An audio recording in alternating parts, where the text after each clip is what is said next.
From the nation's capital, the Public Enlightenment Show, an unrehearsed, hastily assembled program enlightening the public by providing the context we need to understand the news. Now here's your host, Brian Hansberry.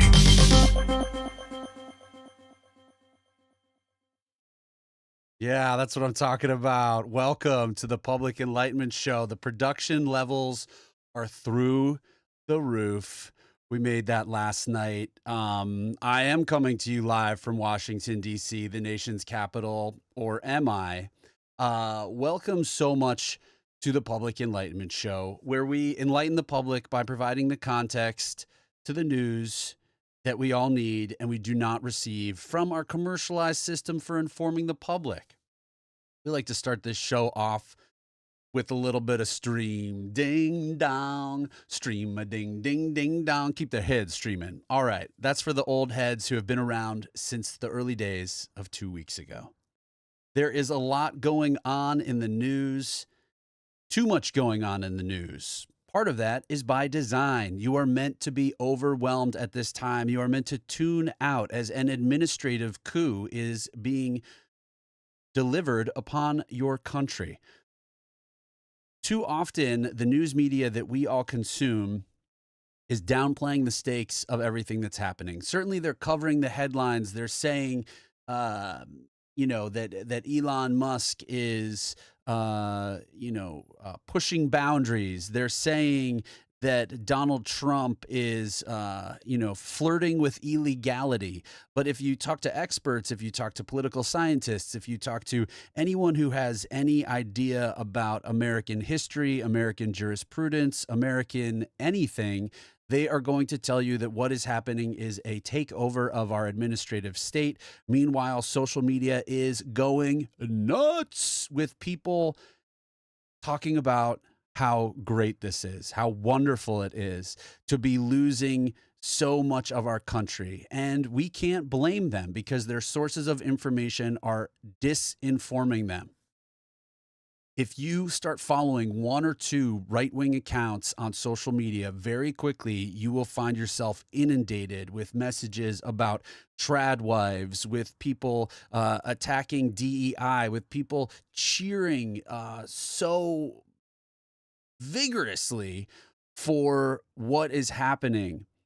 But they are only seeing the version of what's happening that is being created for them. They are seeing that the president, the strong man who their psychology appeals to because it's a topsy-turvy world and we need comprehension, we need control, and we need community. And so lots of these people have friends and family and neighbors that think Donald Trump is cool.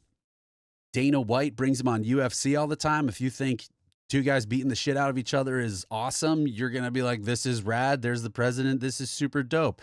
I'm not racist, so it's really messed up when other people tell me that I'm racist, blah, blah, blah. And then you find yourself here in this space where literally everyone got fired from lots of people got fired from the FAA today. That's not about fraud, waste, or corruption. They are destroying science funding, making it harder for us to cure diseases. That's not about fraud, waste, and corruption. They are destroying the Department of Education. That's not about fraud, waste, and corruption. That is about delivering upon the dream that aggrieved right-wing billionaires have had forever. Look up Milton Friedman, look up his feelings about all that. Now, I'm talking about stuff that's next level. I want to say hey to everybody who's in the chat. Drop your sources of information in the chat. We're about information here, okay? We're going to not dumb it down, but we're going to bring it down. We're going to go through, I think I've figured this out. I've got lots of segments. I've got segments that I've been working on.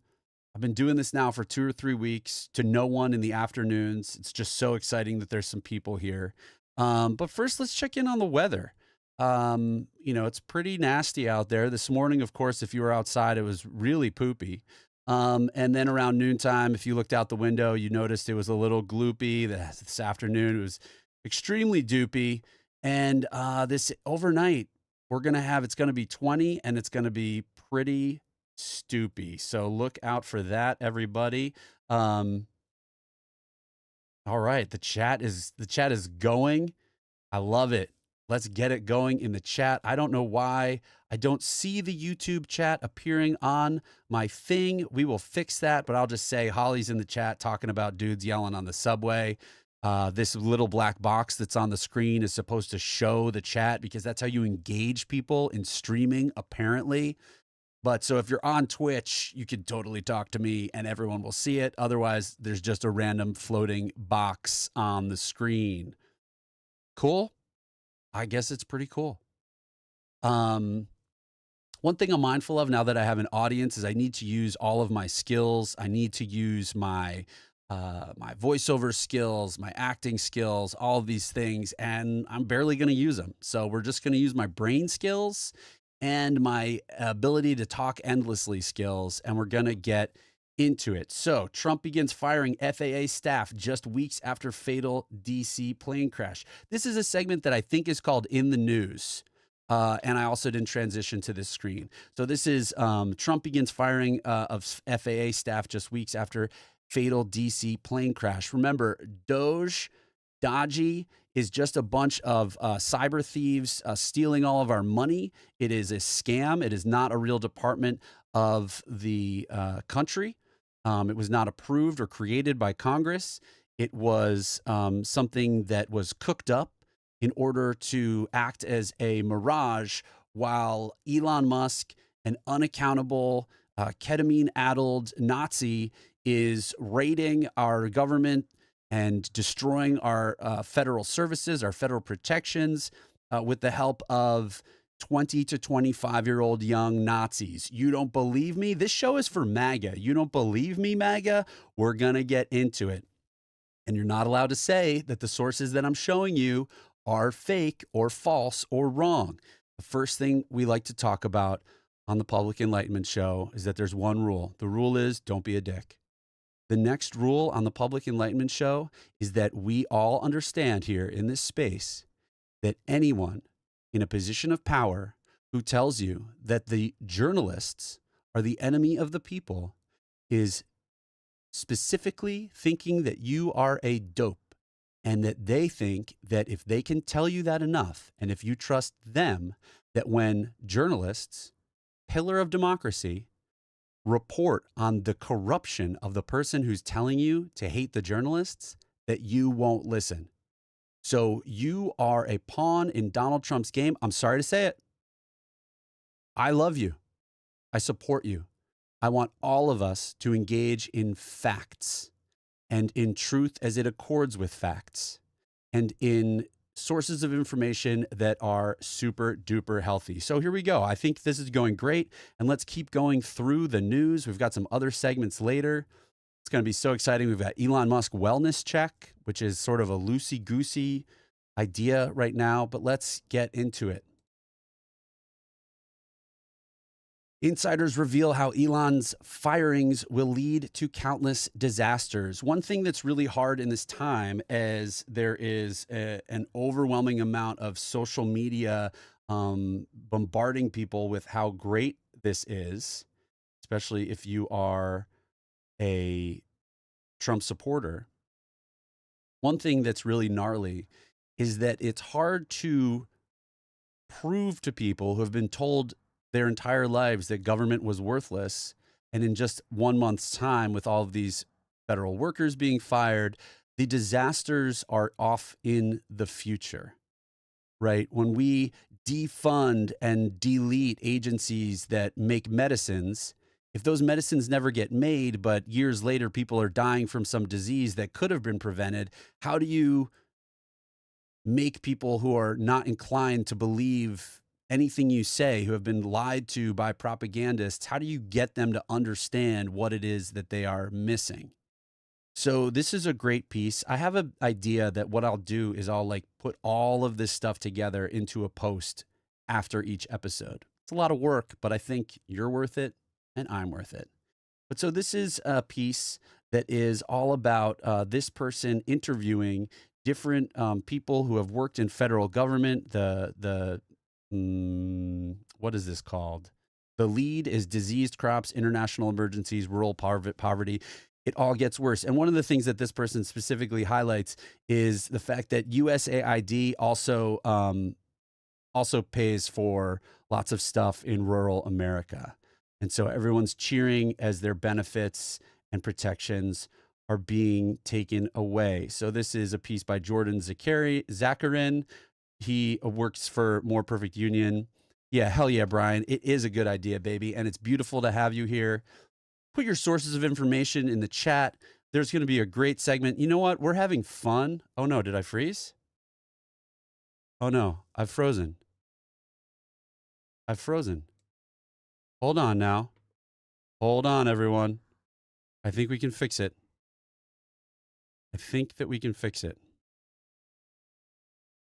What a terrible state of affairs. Okay, amazing. Why did I freeze? We'll never, ever know. But you know what I'm going to do, just because I want people to stay excited for the rest of the show? We're going to tell you about a segment called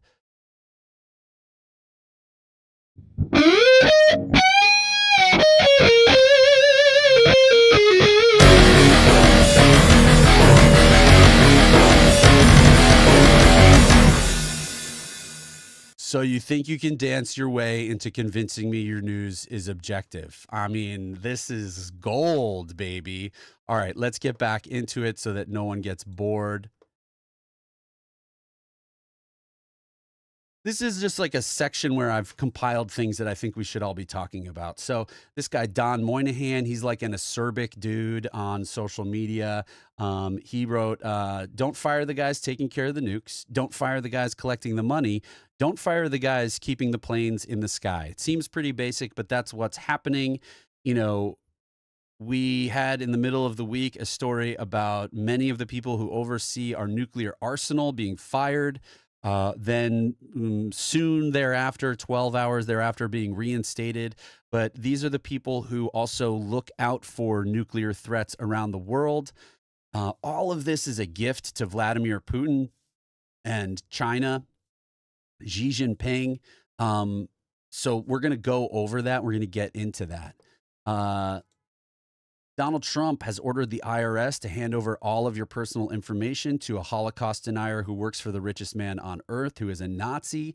These are the kinds of frames and the kind of context that you're not getting in your mainstream news. I'm not expecting the New York Times to put this on the top of their website, but these things are true.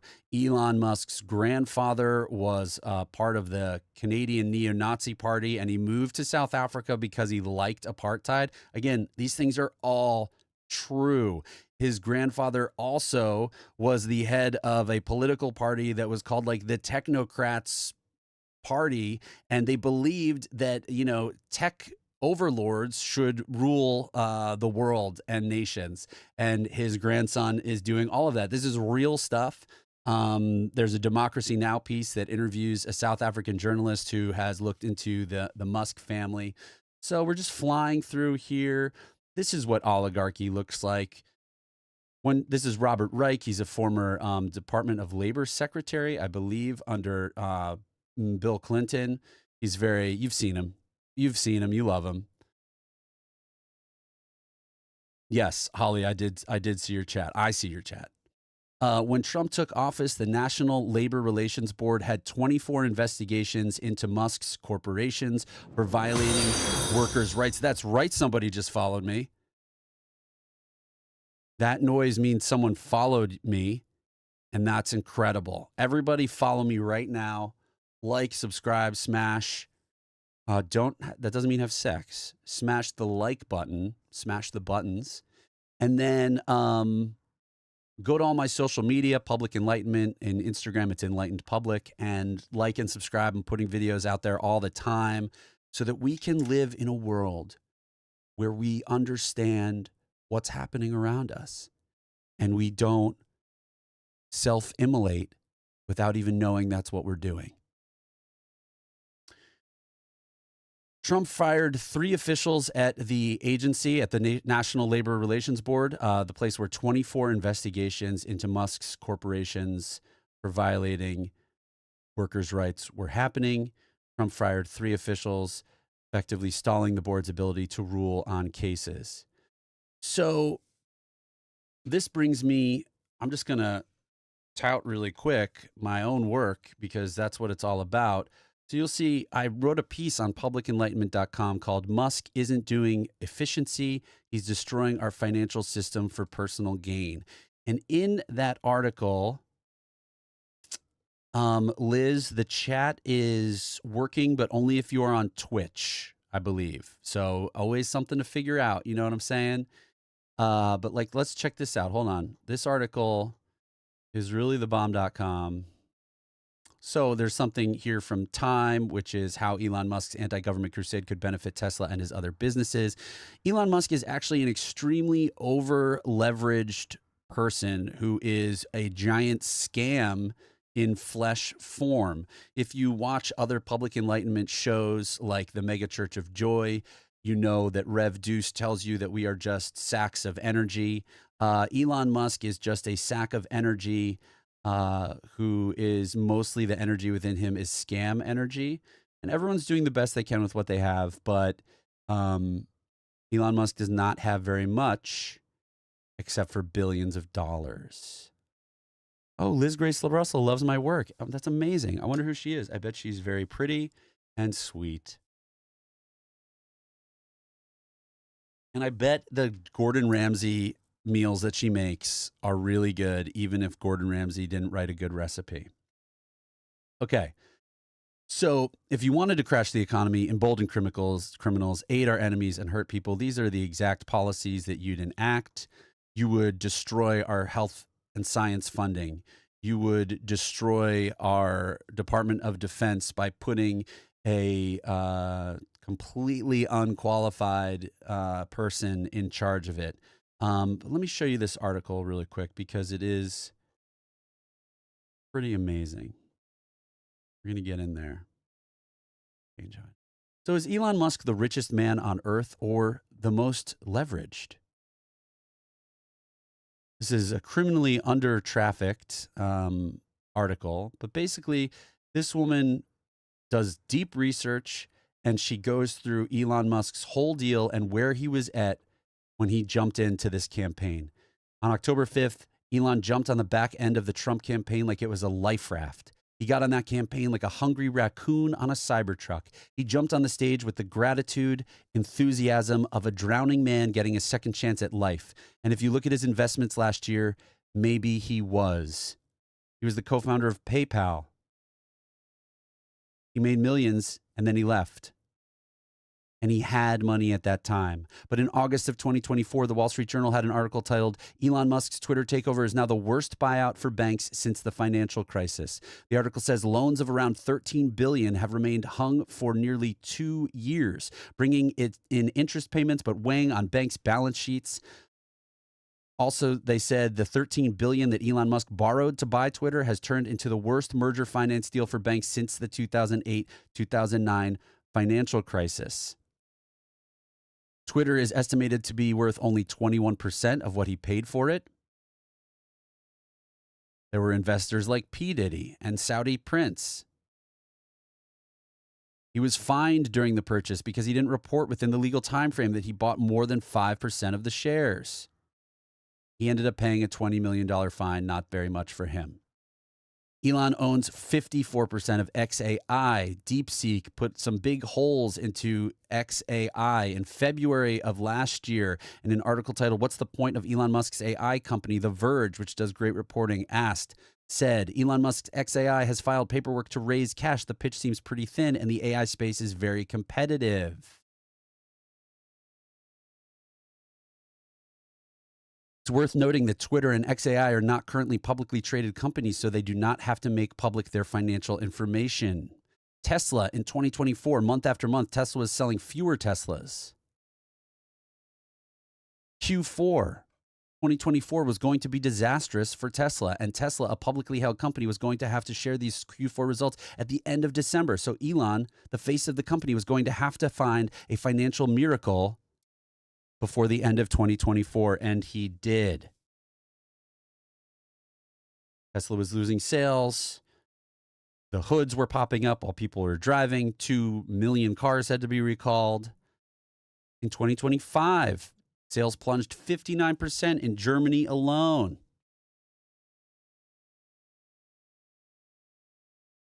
Here is a look at the Tesla stock price when Elon Musk jumped into the race. It feels like it was earlier, but I don't think it really was, when he was like made himself like a fixture of the campaign. And then SpaceX. Elon only owns 42% of SpaceX. Bear with me, we are almost done. I'm saying that to my viewers as well. Musk founded SpaceX in 2002 with his PayPal money. He has publicly discussed the struggles with SpaceX after it almost went bankrupt in 2008. Most recently, SpaceX was in the news in October because it finally got a rocket to launch and land. This was just days after Elon publicly backed Trump. Hard to say if this was just a lucky coincidence. Neuralink. Neuralink is a big scam. Faces federal probes, hit with a $10 million lawsuit. The president suddenly departed. The first implant malfunctioned. Do you know any of this about super genius Elon Musk? Elon Musk is if like a kid came to your school.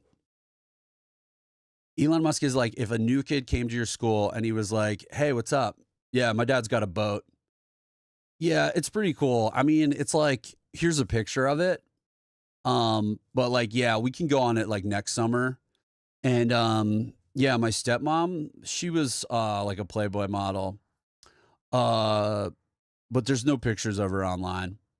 And you know what also though? Like we're gonna have like a huge party tonight, and there's gonna be like a shitload of wine coolers. And so you go and you drink all the wine coolers and you forget that the kid's like a total fraud. You're just like high on wine coolers. And that's what's happening in America right now. We're all high on wine coolers. MAGA, I love you. I know that you're just doing what your psychology and your entire environment since you were born is telling you to do, but you're high on wine coolers. Thank you. We are losing the Twitch. We're losing the Twitch. That's okay. This is an hour and a half show. This show is replacing your cable news. Do you understand that?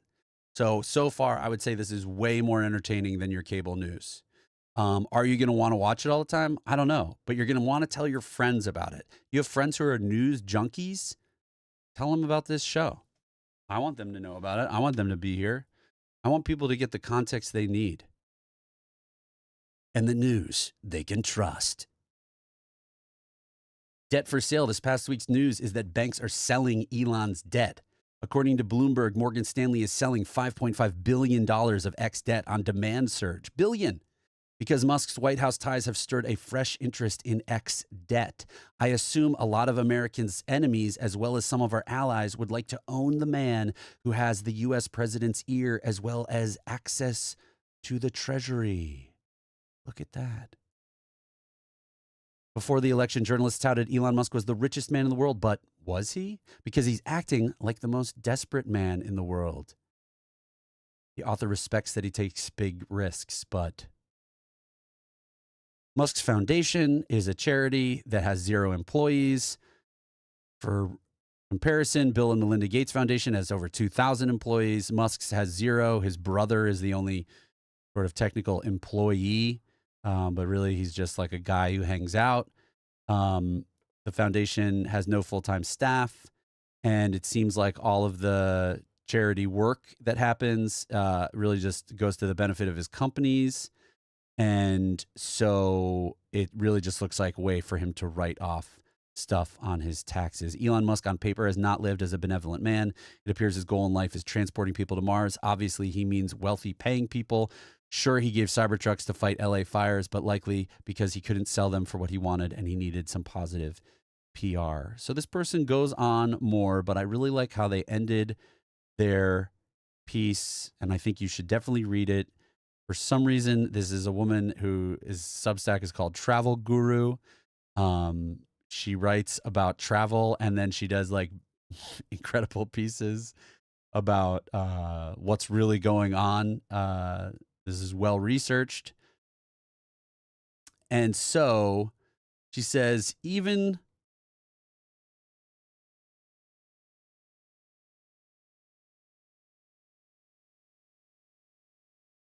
wow, this paragraph looks like it's awesome. Extremely wealthy people are like deer. No one cares what they are doing off in the woods. For the most part, society leaves them alone. Most people don't care what deer are up to unless they come in our lane. Then we care. If we have slam on the brakes and swerve so we don't die, then we're paying attention to the deer. If we have to run off the road, we absolutely start to care. If that deer gets us in a car wreck that costs us money, compromises our health, or kills someone, then we definitely start talking about finding the deer a fenced-in habitat.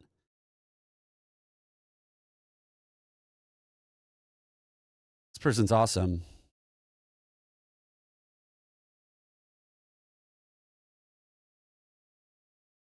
Okay. So Elon Musk is a giant scam. Oh my God, the whole time that I've been doing this, you haven't been able to follow along because I forgot to transition. So this person is a giant scam, Elon Musk. He's a human scam. He's a human scam who, sorry, let me do my little trick to get past paywalls. If you reach out to me personally, I can tell you about the little trick. But so Elon Musk isn't a good guy, MAGA. Just so you know, Elon Musk is not a good guy. Here's a headline. Elon Musk ridiculed a blind person on X, then a mob went to work. Now, look, I got to hand it to Jeff Bezos's Trump-loving Washington Post. This is next level. What a creep. Elon Musk is a creep and a scam. Okay? You know what? I think it's time. I think it's time for us. This is the right time to introduce a new segment called... Oh my God, where's the audio? Hold on. We got to get the audio for this new segment. Oh, I know why. I just loaded this one in. Give me 1 second, everybody. Stick with me, my friends.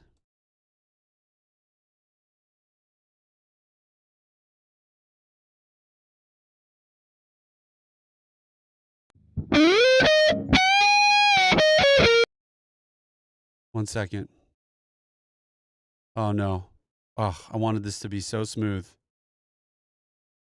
Oh, okay. My partner is telling me the audio is playing, but I can't hear it. Anyway, here we go.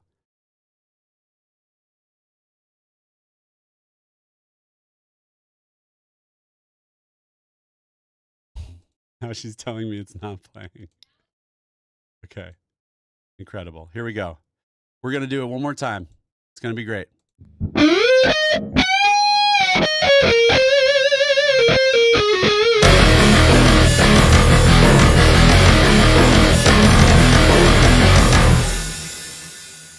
That's right. It's a segment we like to call Elon Musk Wellness Check. So Elon Musk is making fun of blind people on X and sicking his 217 million followers on them. So Dylan Hetler-Gaudet works at the Project on Government Oversight, a nonpartisan watchdog group focused on reducing bureaucratic waste. He also happens to be blind. So when he criticized Elon Musk's U.S. Doge service in testimony on Capitol Hill, Musk unleashed an online attack that the person he attacked described as surreal in its juvenile bigotry.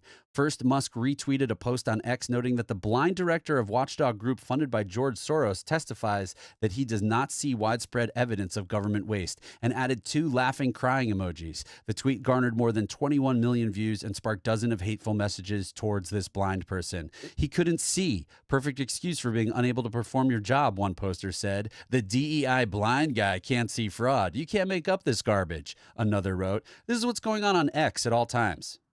So when our news describes Elon Musk as fulfilling a mandate of the American people to bring about government efficiency, they are whitewashing that Elon Musk is unwell, that he is a completely unwell human being. He is not well in his soul. He is not well physically, and he is guided by hate and really a childlike, a tween boy's sense of compassion. I guess, an uncompassionate tween boy, because we all know some sweet boys in our lives. Okay? So I really want people to understand and send this to your MAGA friends and family. Make them watch the whole friggin' thing. Okay? Talk about your vegetables. Now, I have a bone to pick here because my father was blind for the last 4 years of his life. And, whatever, we can make jokes. You can make jokes. I used to, my dad and I, we used to make jokes about how my dad was blind. Very sad thing was that sometimes my dad would end up stuck behind a door. And while it was hilarious to find your father stuck behind a door, it also made you go to sleep crying at night. And so, just where's your empathy? Where's your humanity?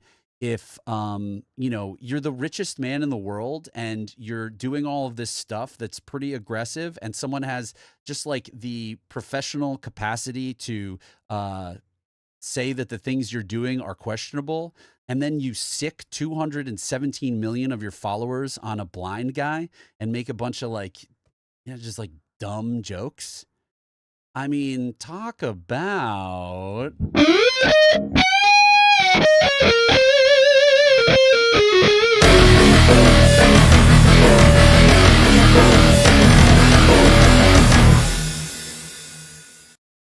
Everyone's doing the best they can with what they have. Unfortunately, Elon has little else besides billions of dollars. Elon also has access to all of your personal data, and he now, let me just do my trick one more time to...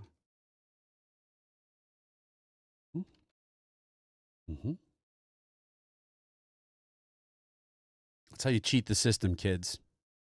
Bezos can't afford it. Musk's Doge seeks access to personal taxpayer data, raising alarm at the IRS. Now, this has nothing, MAGA, this has nothing to do with the fake fraud, waste, and corruption that Elon Musk is exposing. Side note, if you're going to expose fraud and waste and corruption, you hire forensic accountants. You don't hire 20 to 25-year-old neo-Nazi youth. We're going to get into those youth in a second because it's pretty disgusting what's going on. So check this piece out from the Washington Post. Musk's Doge seeks access to personal taxpayer data, raising alarms at IRS. The unusual request could put sensitive data about millions of American taxpayers in the hands of Trump political appointees. I would say the alarm level in terms of appropriateness, and the scale is 1 to 10. We're talking about, and 10 is appropriate. And so 10 means that to the prom, you're wearing like a nice gown. And then 1 means that to the prom, you are wearing flip-flops, a thong, and pasties. This is a 1 in terms of appropriate level of alarm. The Washington Post is wearing flip-flops, a thong, and pasties to report this piece of information. Okay. Now we're going to get into these Nazi teens that Elon Musk is not using to discover fraud and corruption, but instead rather to dismantle our government for his own personal enrichment. So I want to highlight this paragraph. We're going to go up to the top. This is from Truthout. All of these URLs redirected users to a photo sharing website, Tesla.sexy, a clear indication of his affinity for Musk, which Korestein said would allow users to post images without their IP addresses or any other identifying features logged in. Okay, we're talking about one of the children that Elon Musk has in his crew. Here are some other websites that this child, 19-year-old Edward Korestein, created. By the way, we're going to talk about Elon Musk's, we're going to talk about Muskwatch, which is an amazing thing that you can all be using to keep track of what's going on. So one of Doge's cyber thieves, a 19-year-old boy, has created multiple disturbing URLs, including kkiscool.club. Okay, is that being reported on your CBS Nightly News? Raping-women.club. and child-porn.store.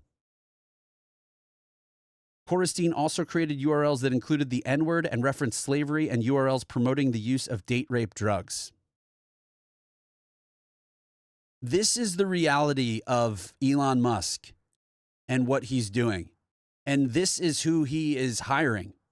This is who has access to your data. This is who has access to our federal agencies. This is not, I repeat, this is not about fraud, waste, or abuse, except for the abuse that this child who needs help apparently wants to visit on women and minorities.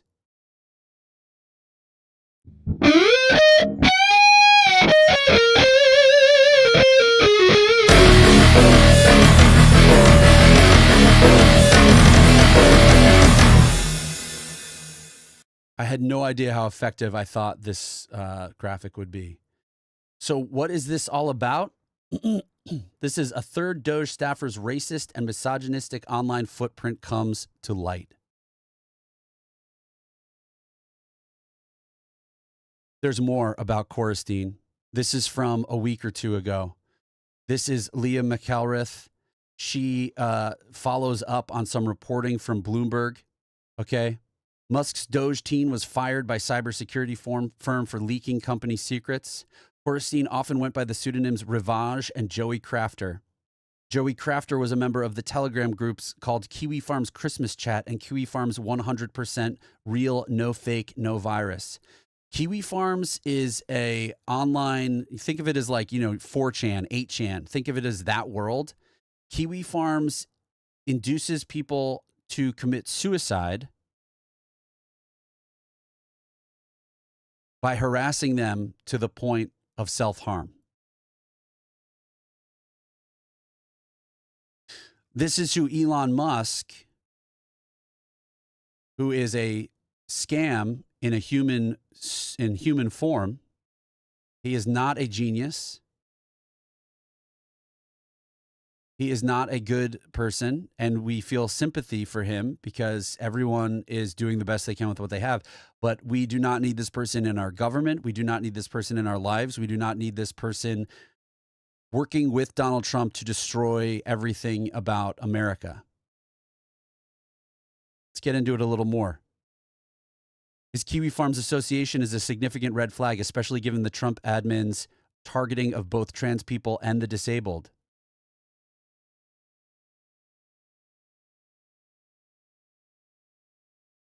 Those people are often the targets of Kiwi Farms.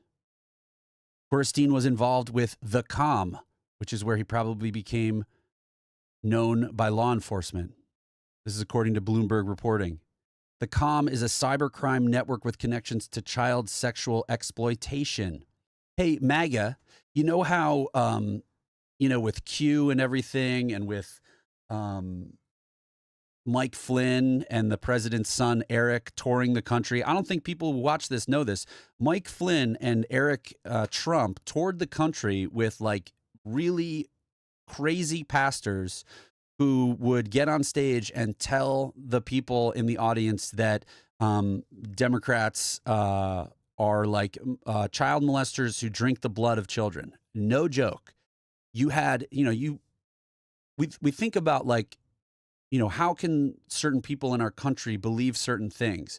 Well, when the president, one of his sons, goes on a cross-country tour showing up in arenas where on stage people tell you, sanctioned by the son of a president, people tell you that the opposition party is drinking blood and sexually assaulting children, things are going to go a little off the rails in the country. And so are we being told that by our news? I just said that and it sounds crazy. So we're going to look it up. So Eric Trump, Mike, I don't know if I should say Michael or Mike. So I'm going to say Flynn tour, the Reawaken Road Show. Mike Flynn's Reawaken Roadshow. Eric Trump, son of Donald Trump, raises a fist as he arrives to speak on stage during the Reawaken America tour at the Cornerstone Church in Batavia, New York.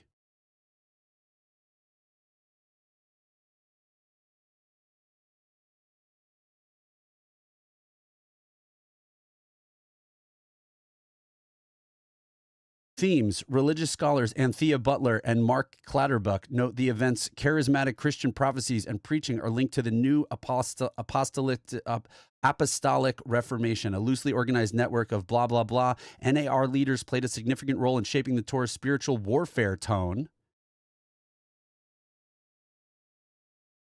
Events have featured themes such as Trumpism, the Great Reset, anti-Semitism, a globalist conspiracy, and the use of COVID-19 to control the population. Okay?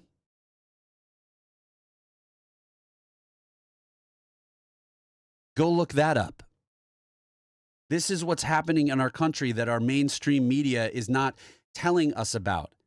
Do you think if Billy Carter was touring the country with conspiracy theorists and maniacs, that the news wouldn't cover it?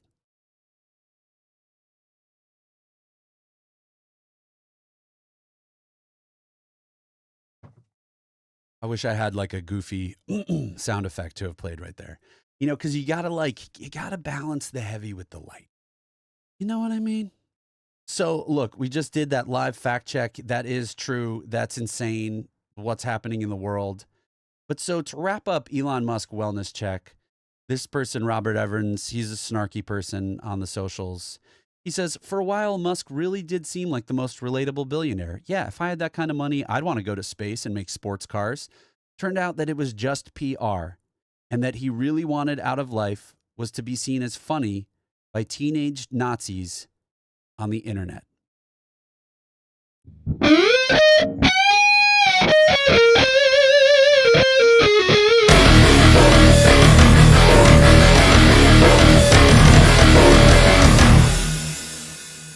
This is the best show not on television. I'll tell you what, infant mortality rate rises in states with abortion bans. Study finds. This brings me back to this article in the beginning of our program. Insiders reveal how Elon's firings will lead to countless disasters. There are consequences that many people speak about when these harmful policies are introduced. And then there's not really follow-up by our mainstream media to talk about those consequences. There is some, but if we had a functioning press instead of a commercialized system for informing the public that relies on profit and is owned by wealthy people who have pro-status quo agendas and narratives to push, we might get a lot better from our journalism. We might have had a monthly expose that followed Eric Trump and Mike Flynn around the country on their psychotic tour. Those guys were being dicks. Elon Musk is being a dick. The teens who write websites called like rapeiscool.org are dicks. And everyone is entitled to sympathy and empathy. I'm sure horrible things happened in Elon Musk's life and in the life of these teen Nazis to make them be the way that they are. And we can have love and empathy for everyone. But what we can't have is a country that has no idea what's going on. We need to have some idea of what is going on. And yes, it is true that this was reported in the news. It is true that we know that Corstein, who is about to have access to our IRS, not to find fraud, not to find waste. That's not what's happening. Doge is a giant scam.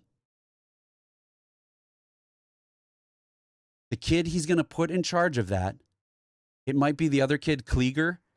He's also white supremacist, has written websites, Corestine's written websites called rapingwomen.club and childporn.store. KKK is cool.club. These are the people that Elon Musk is bringing into our government.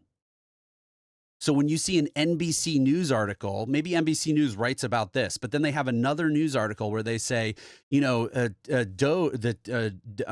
Musk's Doge team is seeking access to the IRS in their quest to make the government more efficient. What the hell are we even doing? I want to show you, we'll get to it later. There's so much horrible stuff. Oh, but thank you for being here with me. I know it's hard. To countenance all the horrible news. Here we go. America's national parks are part of its identity. Firing park workers is a crime against America. Yo hopped in the chat. Please follow. So grateful that you're here. Put in the chat what your sources of information are, how you, get the news, what your whole deal is. Tell us about your entire life, your dreams when you were young, all of that stuff. Put it all in the chat.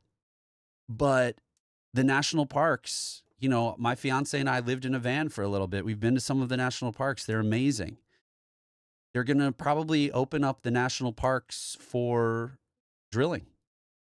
Certainly, they're going to open up BLM land, which is like a great gift and treasure that not enough Americans get to take advantage of, to mining, to, pillage.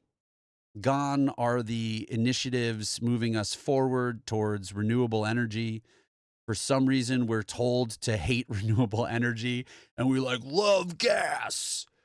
I wrote something once about loving gas. Now, my friend James,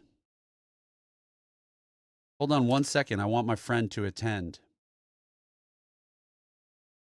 Hold on one second, everyone. This is how the program works. This is a live stream, okay? This is not MSNBC with Werewolf Bar Mitzvah loves gas. Gas is cool, but it's also can smell when it comes out of your butt.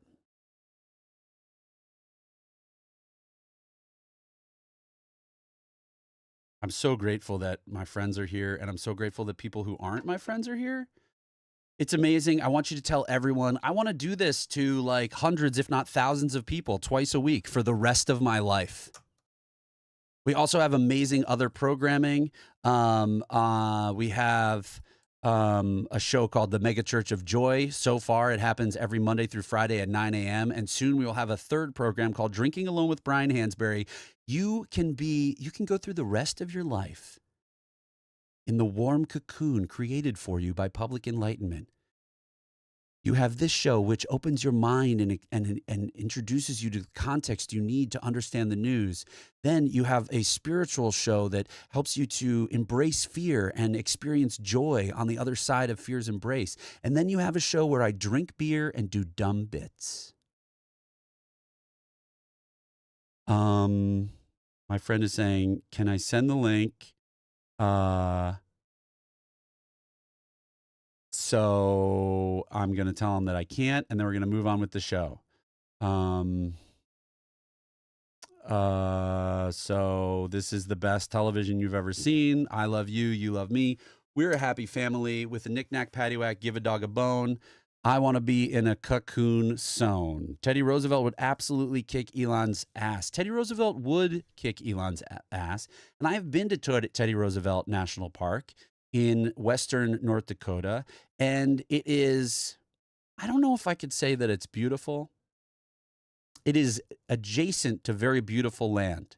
Actually, Medora, North Dakota is a place where a right-wing think tank run by the Kochs and the Donors Trust people is housed in this very little quaint town where you have all this fake, 1920s old school stuff. Very interesting. You can find out more about that in my podcast, my first and only ever podcast episode with Rick Perlstein, Public Enlightenment. It's called Tricked by Public Enlightenment. Anyway, let's move on. So judge appears inclined to deny request to block Doge's mass firings. So what we have is a constitutional crisis because the person who I just filled you in on the reality that they're a scam, that person is in conjunction with Donald Trump taking over our country and deleting it on behalf of aggrieved right-wing billionaires who this has been their program for the last 60 years and our foreign enemies like Vladimir Putin. Elon Musk has been on the phone with Vladimir Putin for the last 2 years. I don't know about you, but if I had $200 billion, I would never talk to Vladimir Putin. I wouldn't even answer his calls. In fact, if I did ever answer his call, I would pick up and I would go, uh-huh. And then I'd hang up. So think about that every time you hear that Vladimir Putin and Elon Musk are talking. You wouldn't talk to Vladimir Putin. The guy murders people by having them have a heart attack out a window. I don't want to hang out with that. So I will read your chats because they do not appear on the screen. Now there's just a dumb box. Okay, nothing to worry about. And we are, look, I'll tell you what, this show might have to be 14 hours because I have so many more tabs and everyone's so excited. We also have to get to coup consequences and we have to get to the context corner, which is a series of tabs I have that are going to help us provide context. And then I have actions. Y'all aren't even prepared for this. Stick around to the end of the show where there will be actions. We love action in this time. Nothing to worry about, just an administration official suggesting that the DOJ may prosecute a member of Congress for advising people about their rights. That's right. Every single day brings a new constitutional crisis. Tom Homan, this human thumb. We try not to make fun of people on the show because everyone's doing the best they can with what they have. But I think it's okay to say that Tom Homan is a human thumb because I think that that might be true. I'm being so mean right now and I don't want to be mean. That's not who I am. He suggests that AOC is committing a crime by informing people of their constitutional rights. We have a right to free speech in this country. There's actually literally no abridgment of your free speech by the government unless you are saying hate speech while physically assaulting someone. That's the only time where like that matters. Or you are lying about a voting company to the tune of a $787 million defamation suit. Otherwise, AOC can say whatever she wants. This is terrifying to have this thumb in human form talking about how he's going to sick the Justice Department on a member of Congress. Now, here's something that you may have heard in the news. We're getting into a little bit of a segment that I do not have. Also, I would also mouth fart into my phone during my billionaire call with Putin. Exactly. Yes, that is in the chat. We will figure out how to get YouTube chat to appear on the screen so that we can all revel in what my beautiful, amazing friends are saying. But here we go. This is Philip Bump. He is one of the better reporters, journalists still at the Washington Post. He has a background in coding. You may have seen this debunked other places. If you did not, here we go. MAGA, I'm talking to you. With a straight face, Elon Musk and his crew are lying to you. Your pundits are lying to you. Your entertainers are lying to you. Your social media accounts are lying to you. And we just want you to have healthy, good information. Elon Musk said that people who were 150 years old, which no one is, were getting Social Security. It turns out that our system works on something called COBOL. I want Fred Armisen to be doing his Tito Puente character and say the word COBOL because it doesn't sound COBOL. It doesn't sound sexy when I do it. Social Security runs on COBOL, which means that if you don't have like a number, if there's nothing in there, it's going to default to 1875, which means you're going to be appearing as 150 years old. So the genius, Elon Musk, he's not a genius, doesn't even understand how these systems work. He's just a guy who buys companies and then takes all the credit. And now he has bought America and he's going to destroy it for his buddies, Xi Jinping and Vladimir Putin, and his buddies, David Sachs and Peter Thiel. I really, really think that you should all go and read my excellent piece. Context, Musk isn't doing efficiency. He's destroying our financial system for personal gain. Now let's talk more about disinformation. You may have seen this, and if you haven't, that's okay. But this is how we all are victims, and we all can fall prey to disinformation. So this is Mike Lukovich. He is a pretty baller political cartoonist.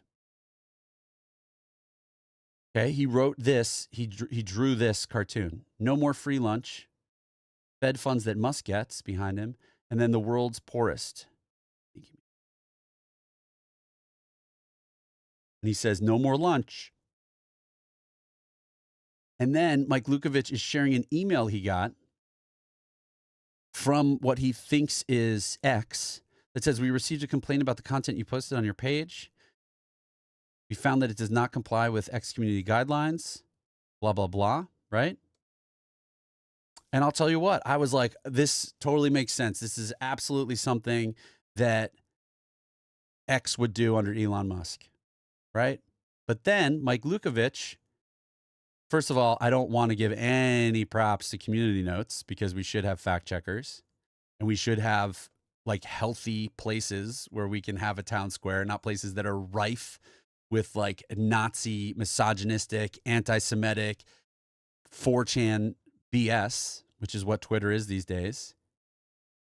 Mike Lukovich, update. I've confirmed this is a fake email. Keep an eye out. Okay, so we can all fall prey. And here's another way we can all fall prey. Have you ever seen this video? MAGA, have you ever seen this video? I'm going to put on, look at that, that's Ben Stiller. And it says, why would USAID pay Hollywood celebrities our tax dollars to meet Zelensky? Van Damme, 1.5 million. Ben Stiller, 4 million. Sean Penn, 5 million. Orlando Bloom, 8 million. Angelina Jolie, 20 million. Weird emoji guy.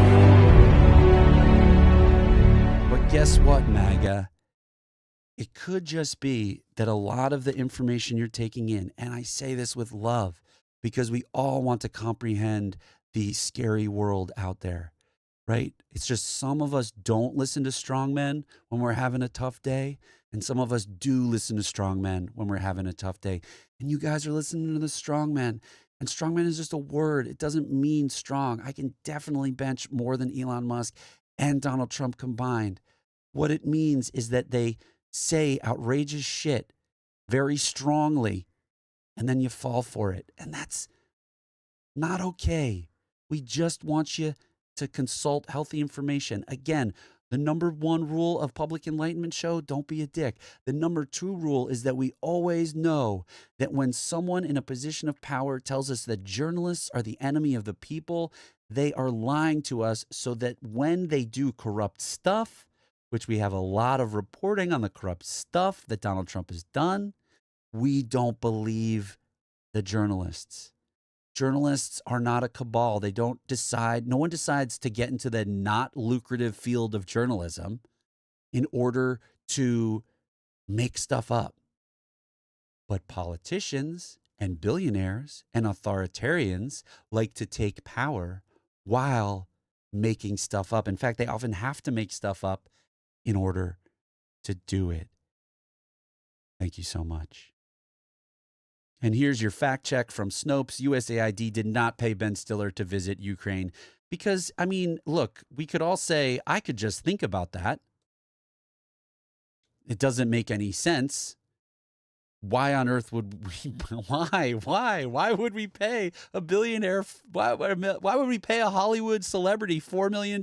Like, these are cartoonish storylines, guys.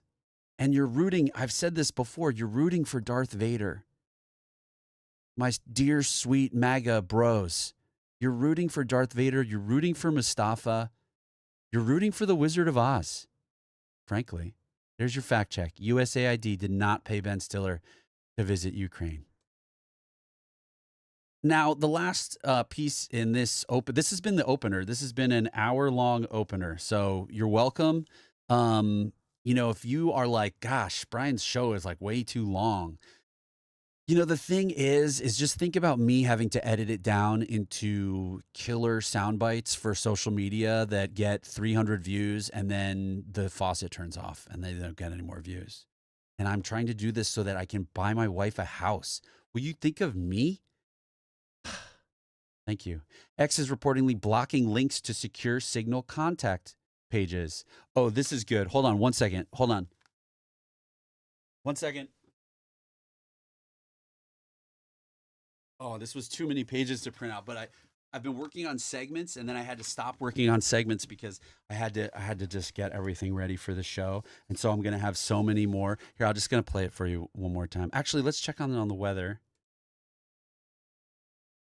So again, this morning it was pretty poopy. And then this afternoon, too much doopy. And then overnight it's going to be pretty stoopy. But we do have a segment that we're going to have eventually, which is going to be called, the segment we just did is called Is This Shit True? Where you type into the chat, something that you've like not sure if it's true, and then we go and investigate it together. That's going to be a great segment. There's a segment I have here called Phone a Friend, something called the Information War, which is really just what we're in at all times during all the days. Something called, okay, so you think you can dance your way into... Oh, I have a character called Convinced Mikey. The Convinced Mikey is pretty good. Maybe I should do Convinced Mikey for a second. Here we go. I'm going to do Convinced Mikey just for 1 second to like really get it going. Hey, I'm convinced. Yeah. Oh, Convinced Mikey. What are you convinced of? Oh, I don't know, of everything. Really? Like Elon Musk, right? Like I'm convinced he's a good guy, who has my best interests at heart. And either way, he's a great businessman. The way that first chip he ever implanted in another person's brain didn't work, the way he uses stocks in his car company to over leverage himself with his Twitter purchases. So, so that he could buy a presidency in order to keep his companies from facing scrutiny. Pure as the driven snow, that guy. I'm sort of like, maybe I'm New York and maybe I'm Chicago. Yeah, he's an upstanding guy. Elon Musk is the type of guy who gives a Nazi salute in public. You know what I mean? Now that's a good guy. Elon Musk, he's the kind of guy who conservatives can really respect, right? They respect the guy who tweets, "This is exactly what's going on," while showing a screenshot saying Jews are shooting space lasers. This is a good guy, this guy. I'm convinced.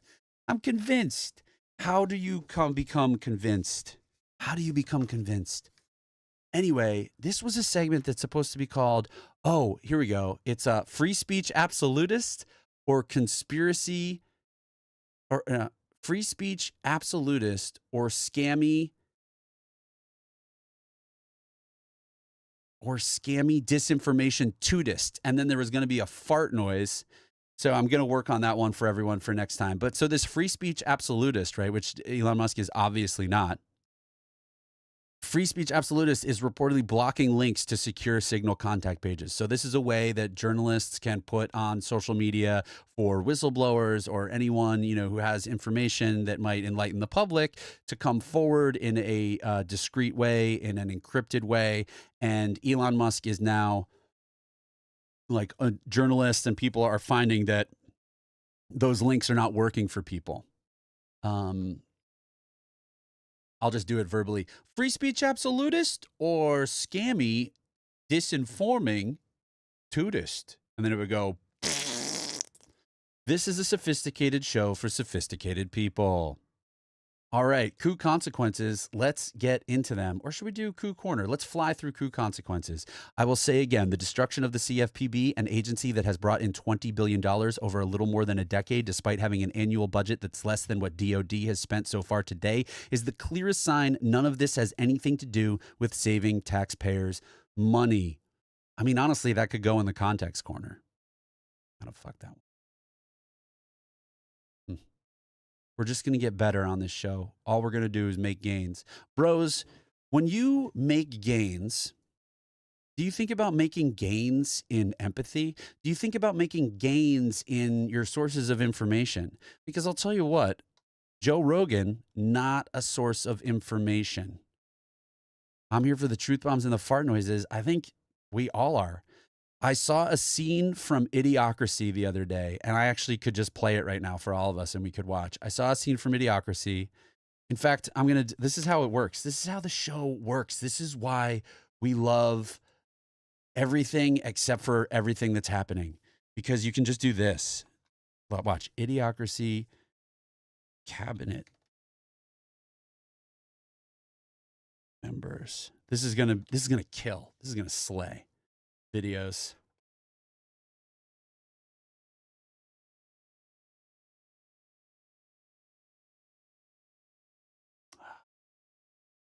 Oh no. This is like improv time. It's like, it feels like it's 9 million hours. All right, let's see if this. Great. I auditioned The for this new commercial. GoDaddy Arrow has AI marketing tools to help small business. I want you to hit movie just when watching Joe Blow, rather AI, through rewrites and inspiration from the world around them. I can't. So all I can hear is the sound of the energy being sucked out of the show. Okay, so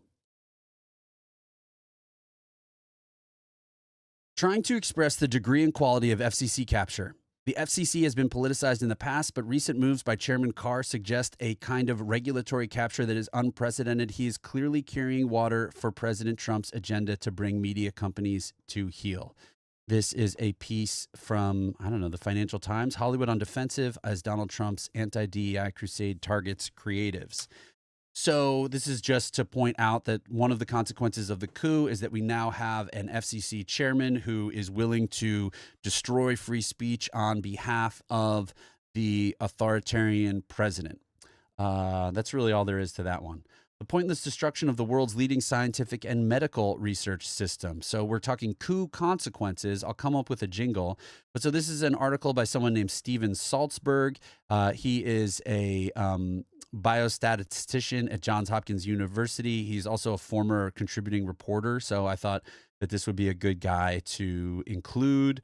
But basically, he goes through like why we have a world-leading scientific and medical research system and why it's insane to destroy it. Because again, it is not about government waste and efficiency. Doge is a scam. Say it over and over again. One thing we came up with tonight also is we can call it dodgy.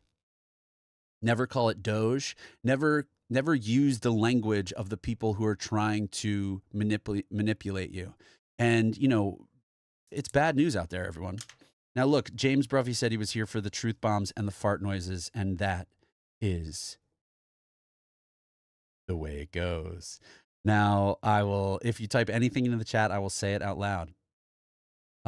Okay, I wanted to show everyone this. This is the Decoding Fox News lady. Sometimes she gets like a little upset with me on social media.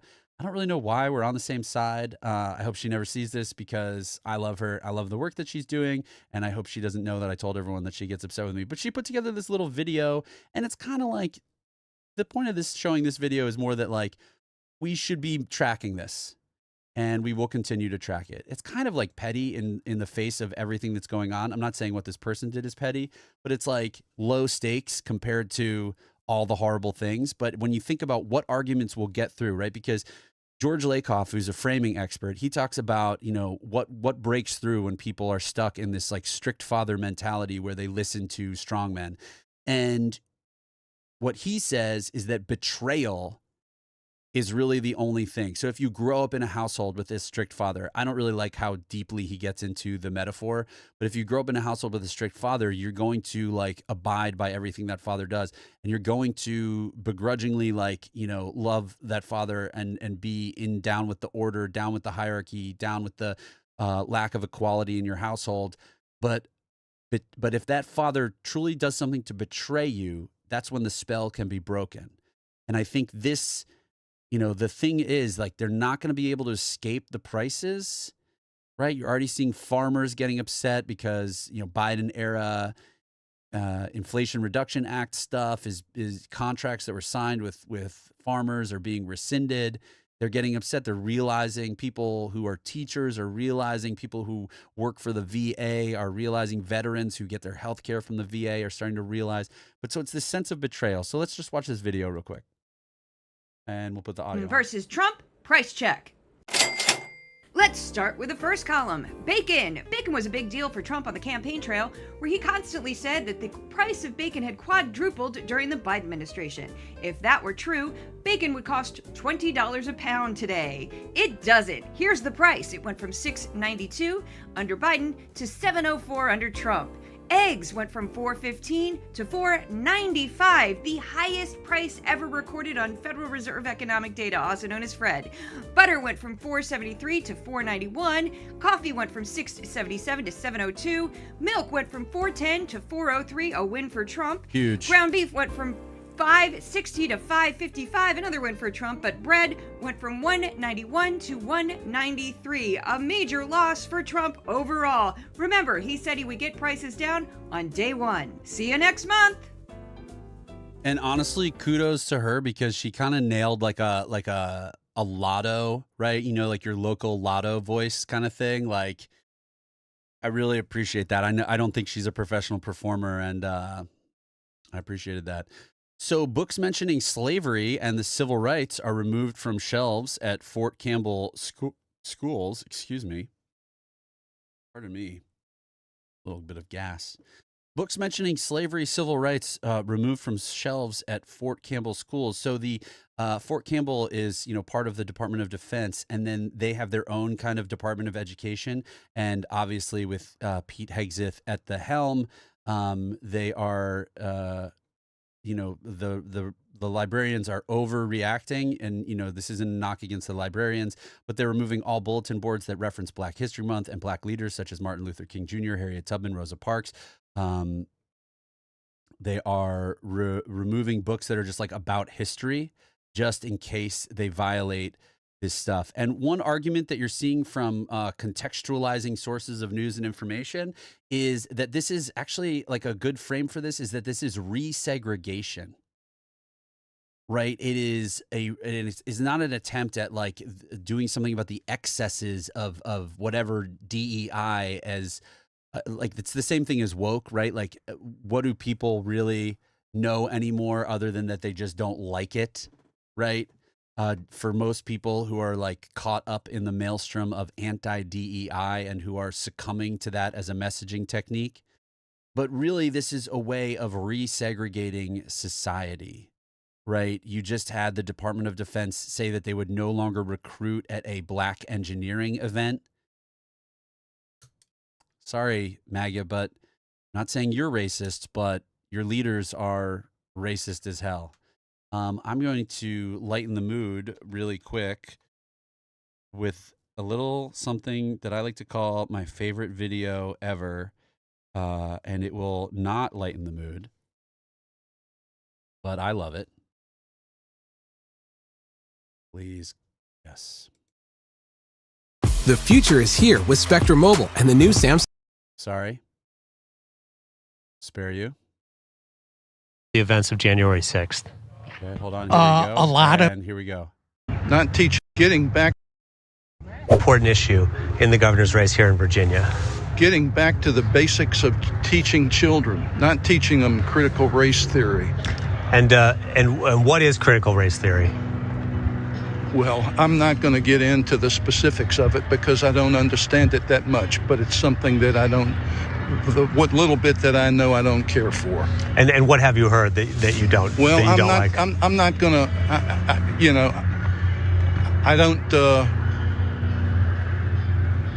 I don't have that much knowledge on it, but it's something that I don't care for. If you're gonna kneel during I just don't care for it because I listen to things that tell me not to care for it. And again, I am not trying to come down on you, MAGA. I'm just saying that like a lot of us are upset and we are angry because we are consulting fact-based sources of information. Just like if you knew facts about America in November of 2024, you voted for Harris. And if you didn't, like, is crime up, is crime down? Is the border at an all-time high of crossings or an all-time low or close to an all-time low? Is inflation at an all-time high, or is it, regular? Is unemployment at an all-time high?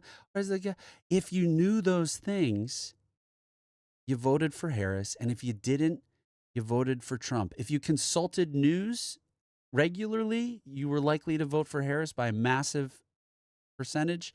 And if you consulted no news at all, you were likely to vote for Trump. And right now, at this juncture, maybe you're 50-50. You're like, I think Doge is cool and doing some good stuff. The guy that I trust is like sitting in the Oval Office like an old curmudgeonly man, while this other guy who like is kind of intense and weird and a giant scam, and his little son are like telling me that it's cool. But guess it's not cool. There's nothing cool. There's no cool here. There's nothing cool about any of this.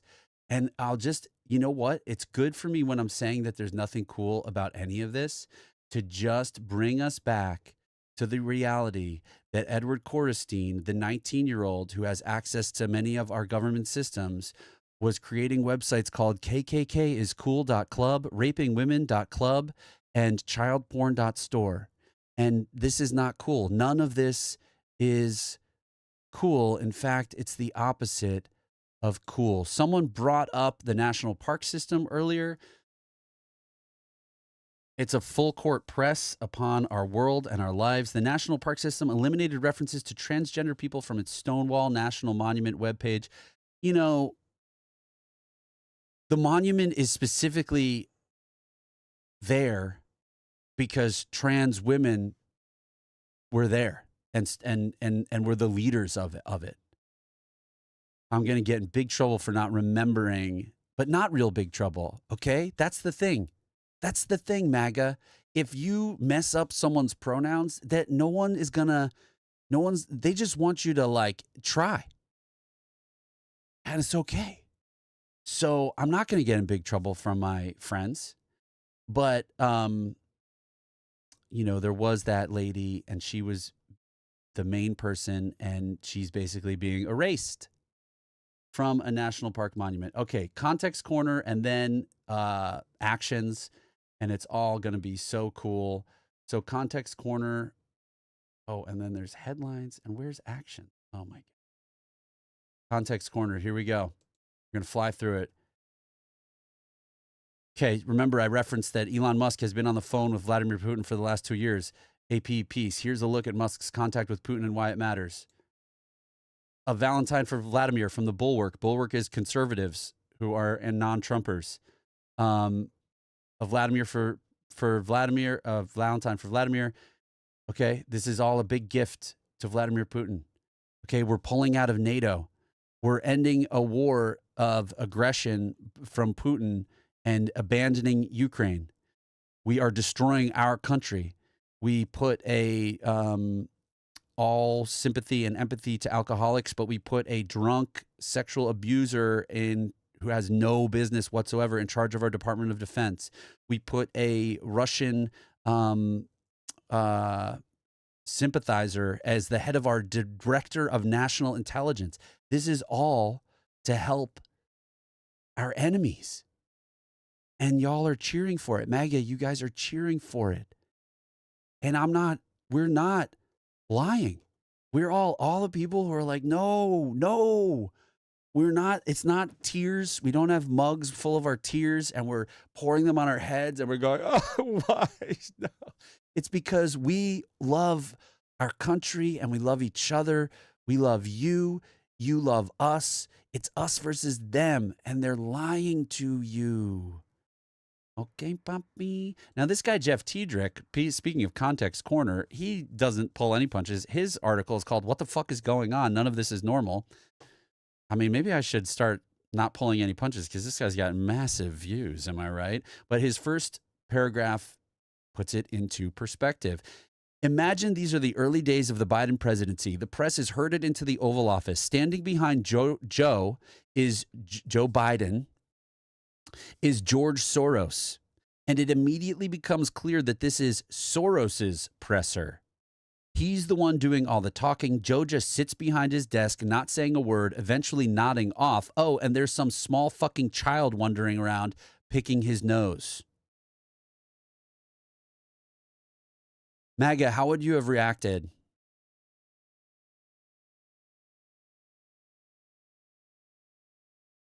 And the thing about George Soros is that he basically funds like, you know, helping people like vote and get better information. Like he's not the insane boogeyman that you have, that your leaders have made him out to be, and have told you. But like Elon Musk is a scam. Go back, watch the entire rest of this show, the previous parts of this show. He's a big scam. He's a giant scam in a flesh suit. So we're not upset because we don't really care about George Soros. We're upset because we want you to understand that what you're witnessing isn't cool, and also what you're witnessing is not what's happening. Doge is a self-enrichment scheme by a guy who is not a genius, okay?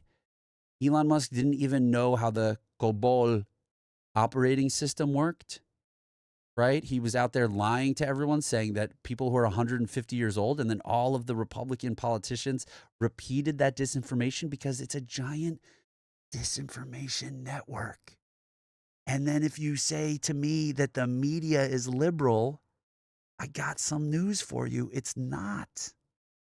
The media is a commercial system for informing the public that has corporate profit-seeking imperatives, and the owners are all conservative and or pro-Trump for personal business reasons. That's going to be sick content. Trump has already weaponized the Department of Education. He vowed to kill it, but what he's doing instead is even worse. So the Department of Education basically helps disabled kids not get discriminated against and not get school. It forces people to give education to disabled kids. It also handles sexual assault complaints in schools. And it also handles discrimination complaints in schools. That's what it does. So I'd like you to read this to get more context in the context corner. And you know what, Brian? I will do this. This will be what I do. I will spend the whole day tomorrow putting together a big, giant, wet piece for everyone. That sounds terrible. Trump suggests no laws are broken if he's saving his country. This is huge. You guys, this is a constitutional crisis. This is why it was such a big deal when the corrupt Supreme Court decided to give one of the world's biggest liars and someone who stole nuclear secrets and hid them in his bathroom. This is why that was all a big deal, because now this is what a dictator says. You know who else said this? You know who this line is attributed to? It's attributed to Napoleon Bonaparte.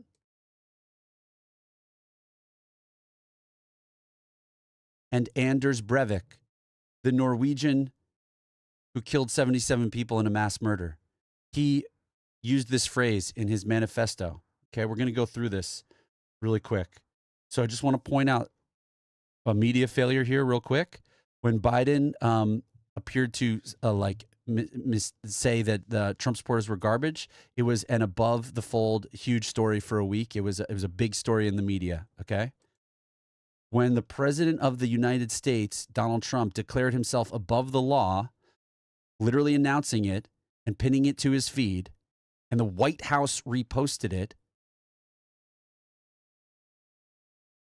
it's not the top news story on any site. It was on the 22nd page of the New York Times, just so you're keeping track, everybody, about that liberal media that you're talking about.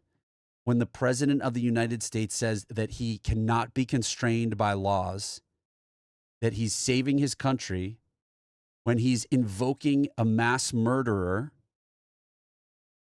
and then when Elon Musk is using 14 flags, which is a reference to a white supremacist motto that is talking about how we can't give up we must not cede our, here we go. Hold on. The 14 words.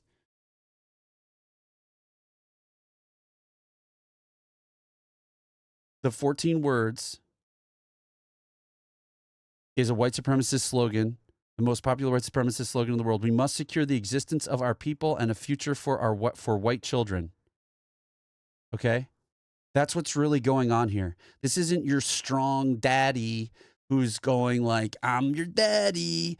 This is a sick, twisted attempt to condone violence.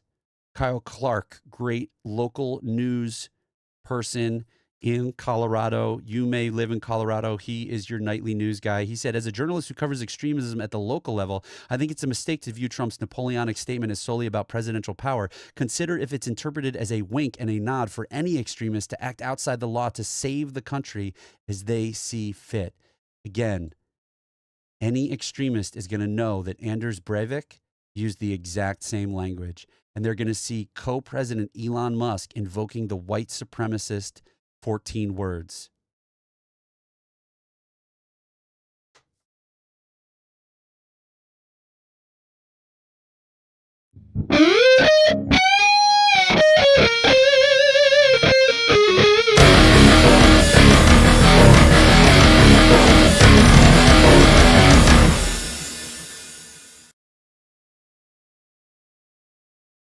Thank you. That was just an extra article. What is this from the Daily Beast? Does my trick work on the Daily Beast?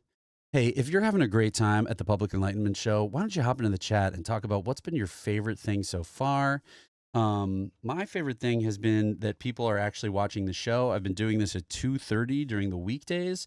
Probably that was a bad idea, but I was turning it into sick content that I was then posting on the internet. But it's so nice to have these little eyeballs telling me that there's a few of you who are watching. So 400 agents, one arrest. The truth about Trump's ICE raids revealed.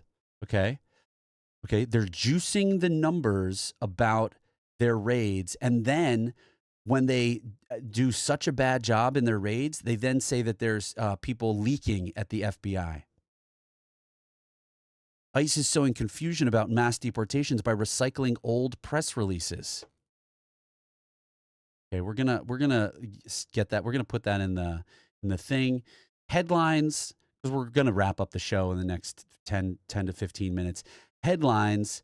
Look at this from the New York Times. For these 20-somethings, Trump is making it sexy to be Republican. A MAGA youth dinner in Manhattan gave young Trump supporters a place to socialize and celebrate the new administration. Okay, the New York Times is not liberal, Poppy. Okay, the New York Times is a status quo maintaining right-wing newsletter for rich people. I got an article I can send you. If you don't believe me, I got an article I can send you. But look at this. They made a whole article. They filled it with pictures of these people. And guess what? There's only like, look at the size of this table. There's only like 10 to 15 people at this whole dinner. And then they turned it into a whole story about these like 20-somethings who, I don't know. I don't know what their deal is. I hope that they... Yeah, hell yeah, James Bruffy. James Bruffy says, maybe he wanted to be anonymous, but he said, this is dope, incredibly well-researched, powerful, and entertaining AF. Keep up the good fight, Bri. See, that's what I'm saying, James, is that this...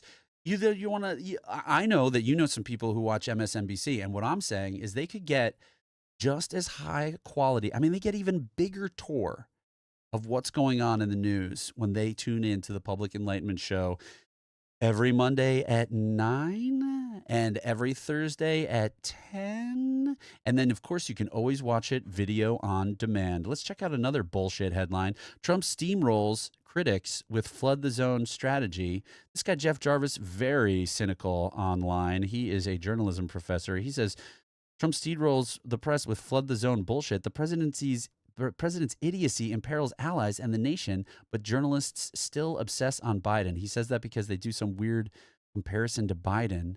The country is in flames, and they're doing a weird comparison to Biden. Now, let's go to this great overlay that I created. We're going to talk just a little bit more about some New York Times headlines just for 1 second. This is a section that was going to be called headlines, and it still technically is. Trump says he could cut aid to Jordan and Egypt over, the New York Times called it a Gaza development plan. So again, when you are using the language of the oppressor, when you are using the language of the person who wants to dislocate hundreds of thousands, millions of people, I don't really know how many Gazans are left, which is sick. But they changed it later because they got complaints. They said Trump says he may cut aid to Jordan and Egypt if they don't take Gazans. All right, I'm getting tired. I'm fading, and when I fade, I know that I have to bring it home. So let's close this group, and let's close this group. And while we're doing that, I want to show you this is an incredible cartoon. This is my whole deal in a cartoon. I can't even. Are you kidding my daddy right now? Watch this. Watch what I did with this. Boom. Wait, hold on. I'm going to do this because I have another Chiron. Sick. So good. Okay. We're going to talk about actions, and then we're all going to go to bed. Maybe I'll hang out a little bit later. We got some actions for you, baby. Got some actions for you, baby. So let's talk about the actions because we've gotten so much good content. And that's all that we're doing, just create content so that we can trick people into having healthier information because we are dying as a country. That doesn't look good. All right, Indivisible. Sign up for Indivisible. Some of my friends went to an Indivisible protest today in Manhattan. They marched from Union Square to Washington Square. Apparently there were maybe 5,000 people there. We all need to fight and speak up. MAGA, this is not a partisan thing. I'm not speaking up because I love Nancy Pelosi. I am speaking up because our country is being deleted. It is us versus them, and you need better sources of information, and you also need to take to the streets while you still can. You know when Donald Trump said to you that you got to fight like hell or you're going to lose your country? Actually, that's what's happening now, papi. Now, let's check this out. Inside my Texit, this person says how they divested themselves from the Burr oligarchy and boycotted Trump donors too. I'm going to put that in the piece that I create tomorrow, and you are all going to love it. Musk Watch is an incredible place. It's by the creator of Popular Info. Popular Info is an amazing pro-democracy outlet that has been doing excellent reporting over the last few years. It's run by someone named Judd Legum, and they have now started something called muskwatch.com. It's almost like Mustwatch TV, but instead it's muskwatch.com. And none of us wants to be watching Musk, but we have to. Make your voice heard. 5calls.org. 5calls.org. 5calls.org. This is a place where you can easily pick a topic that you are concerned about. Let's click on Fight the Constitutional Crisis. We are in a constitutional crisis since day one, blah, blah, blah. A little bit of context. Probably not as good as what you've watched for the last hour and a half, but still. So then you can send a letter. They give you they give you stuff to say when you call, and you can just choose. It's a script for you to call and say, subpoena Elon Musk and Doge to investigate their alterations to the government IT systems and private data theft. You can say all of these things. How incredible is that? In fact, I might record a video where I'm doing that so that I encourage others to do so.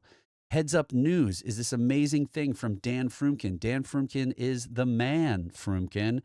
He is a former Intercept and Washington Post journalist who has been doing some of the best media criticism of the last, I'd say 6 or 7 years.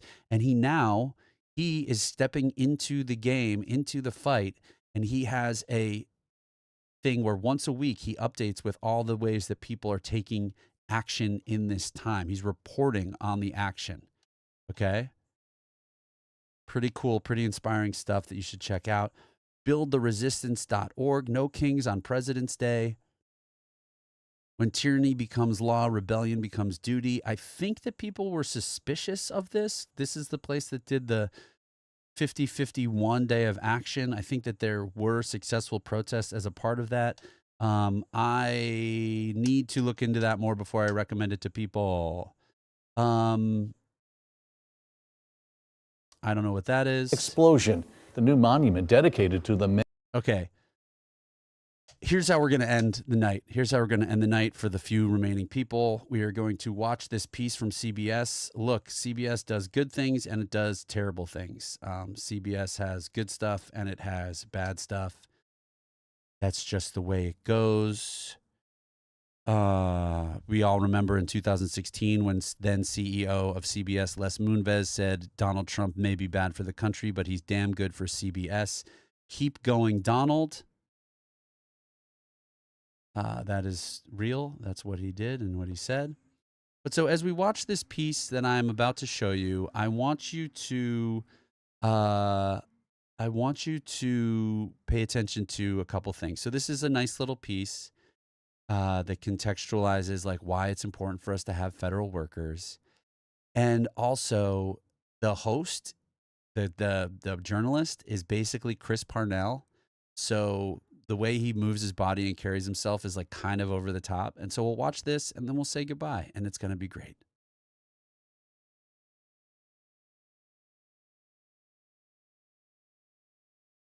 Government jobs have been under the microscope lately. Are you worried that using your home address for business? Hold, please. I'm not worried about that person. Started your own company. Government jobs have been under the microscope lately, with the Trump administration promising sharp cuts to the federal workforce. Why is she smiling? Many of us have little idea what some federal workers actually do. Hence, this report from our Robert Costa. Good evening. The coal mining country of eastern Kentucky was still mourning the deaths of 15 miners in a methane gas explosion 3 days ago. Rescuers tonight struggle to reach miners trapped by smoke and flames near Orangeville, Utah. Coal mining has always been dangerous, one of the deadliest professions in the nation. 119 coal miners were killed in a mine explosion. The new monument dedicated to the men who died from that tragedy. In the 20th century, more than 100,000 workers died in the U.S. mining industry. Christopher Mark experienced that risk firsthand. I started the mines in 1976, it was almost 50 years ago, and I worked underground altogether for about 2 years. And I can tell you, I was almost killed a couple times. So this is real for you, mine safety? Absolutely. Mine safety has been Mark's life's work. In his 20s, he left the coal fields to earn a PhD, then returned as an engineer for the federal government. His efforts have helped save countless lives underground. It was still maybe a coal miner every week that was being killed in a rockfall. In 2016, we had our first year with zero, a really tremendous accomplishment. At the end of the day, you work essentially for the worker, not for the corporations. That's exactly right. And we were asked to do this by the public. It was the public's demand that was reflected in the laws that were passed by Congress. And that's all we've been doing ever since. So for you, this isn't just about a government budget. This is life and death. Absolutely. Absolutely. Of course, that's an issue that's... We met Christopher Mark in the historic coal country of western Pennsylvania. He agreed to speak with us as a private citizen, not as a representative of his employer, the Department of Labor. His reason? He is deeply concerned about the Trump administration's sweeping criticism of federal workers. I still have the most precious American right, which is the right to free speech, so long as I'm speaking in my own personal capacity. So that's what I'm doing today. So you're not afraid? I'd be foolish if I wasn't afraid. I campaigned on the fact that I said government is corrupt. And it is very corrupt. It's very, very, it's also foolish. Since taking office, President Trump has enlisted billionaire industrialist Elon Musk as a special government employee, and they have launched a crusade to winnow the ranks of federal workers, encouraging more than 2 million of them to consider quitting and moving to shutter entire agencies. Meanwhile, there are reports that hundreds of thousands of recently hired federal employees could soon be terminated. You couldn't ask for a stronger mandate from the public. The public less voted, than 49, less than 50% of the population. We have a majority of the public voting for President Trump. Trump and Musk's campaign has sparked anger. We are out here trying, but we need every American to care because this will impact every American. It has also forced a reckoning over what Americans want from their government. I think as we speak, our country is getting an education of what its government does because it feels it has to. Who knew what USAID was 3 weeks ago? In an upcoming book, best-selling author Michael Lewis poses the question, who is government? Virtually every existential risk we face, we don't turn to the private sector to respond to it. We turn to the government. I mean, the federal government's mission is to keep us safe. And you don't really know that insurance policy is not there until it isn't. The book is based on a Washington Post series Lewis edited last year with little-known stories of federal workers. Just look at Christopher Mark's life work. If we just removed Christopher Mark from the history of the federal government, thousands of coal miners are dead. It's one person. Profiling military cemetery managers and mission specialists for space exploration, Lewis and his co-authors make the case that claims of an impersonal, so-called deep state are off base, and that while there may be places for trims and updated systems, they argue the federal workforce is largely individuals dedicated to the public good. It's people who have been attracted to a problem. The government is there to solve lots of problems, usually problems that the market doesn't want to solve. Exactly. Some people say government should run like a business. Are they right? No, they're wrong. I don't see how you would run the government as a business because the kind of problems the government is addressing, they're addressing it because you can't make money addressing it. The modern federal government took shape almost a century ago in response to the Great Depression. FDR's New Deal, followed by World War II, expanded government's reach into most every aspect of life. And since then, many conservatives have been pushing back. The 9 most terrifying words in the English language are, I'm from the government and I'm here to help. In the 60s and 70s. Ronald Reagan was not just like some regular Republican, not a moderate Republican. In the 1980s, President Ronald Reagan helped lay the foundation for what Trump and Musk are doing today. There is an ethos in Silicon Valley. Move fast, break things, disrupt. You've covered leaders in that sector for decades. Does that approach, though, work when it comes to the federal government and the stakes are different?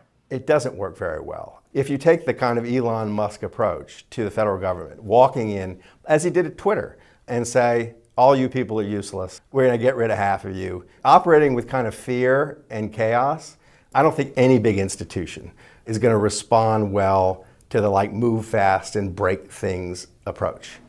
When asked for comment, a White House spokesman said the president is confident in Musk and his ability to shake things up, and said criticism of his method is fear-mongering. Elon Musk is a scam. When you walk in this restaurant, people don't necessarily say, there's a federal worker. That's right. They say, that's a coal miner, that's my friend, that's someone who works on mine safety. But they're not thinking about you necessarily as part of the federal government. That's right.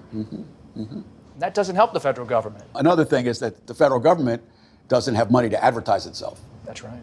People can say whatever they want about us, and we, really can't respond. For mine safety engineer Christopher Mark, there is little he can do to stave off the wave of changes from Washington.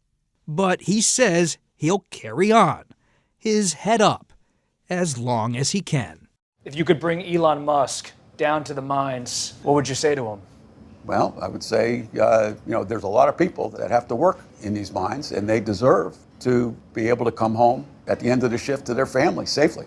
And we're a part of making that happen. You can't take us out of the equation and be sure that they're going to return home safely to their families.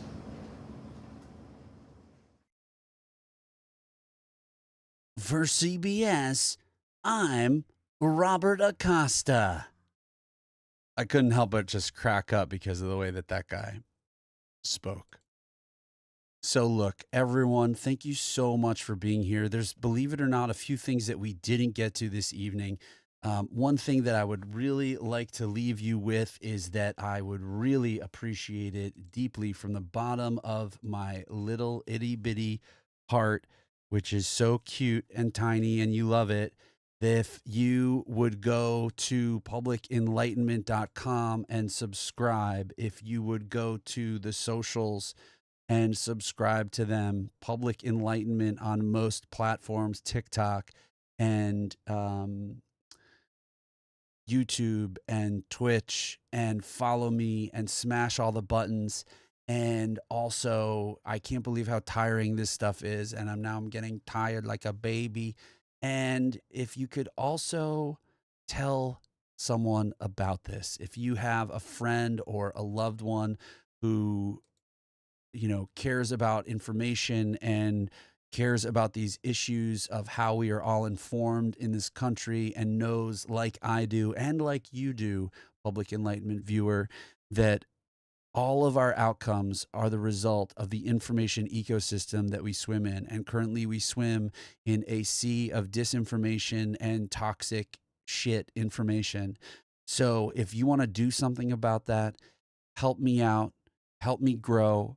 I want to do this all the time. And I want to, like wild stallions in the movie Bill and Ted's Excellent Adventure, be in some way contributing to a world of joy and peace and love and support, rather than the one of disinformation and hate and teenage juvenile anger at one another. And I think that we all want that. So I'm so grateful that you were here. I hope that you have a wonderful rest of your evening. Thank you for joining me on your President's Day. Thank you for caring. And here's to healthier information.